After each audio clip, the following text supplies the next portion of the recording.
கருப்பு திரைப்படத்திற்கு சென்று சாமி ஆடுவதை பற்றி யாம் பேசிய போது ஃபயர் விட்டீர்கள். ஆனால் அந்நிய பாஷையை பற்றி எடுத்துரைத்தால் நீ ஒரு அந்து கிறிஸ்து, சாத்தானின் குழந்தை, நீ இஸ்லாமிய தீவிரவாதி, மத வெறியன் என சாபம் இடுகிறீர்கள். நான் இஸ்லாம் மதத்தை சார்ந்தவனா?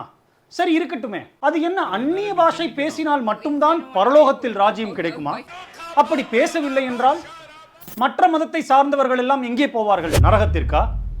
எல்லாம் வல்ல இறைவனின் பார்வையில் இவ்வுலகத்தில் உள்ள அனைவரும் அவரின் பிள்ளைகளே. ஆனால் 3 மதங்களுக்குள் ஒளிந்திருக்கும் போலி ஆசாமிகள் இல்லாததையெல்லாம் கூறி உங்கள் உணர்ச்சிகளை தூண்டி தங்களது சொத்துக்களை பெருக்கிக் கொண்டிருக்கிறார்கள். கேட்டால் அதிகாலை எழுந்து துதித்தேன், ஏசப்பா ஒரு வீடும் 2 காரும் கொடுத்துட்டு இப்பதான் போகிறார் என்பார்கள்.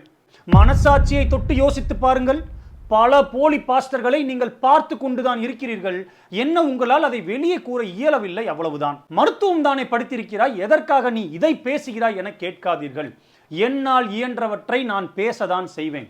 உங்களுக்கே தெரியும், நான் இந்த அன்ஃபாலோஸ் பற்றி எல்லாம் கவலை கொள்பவன் அல்ல. நன்றி.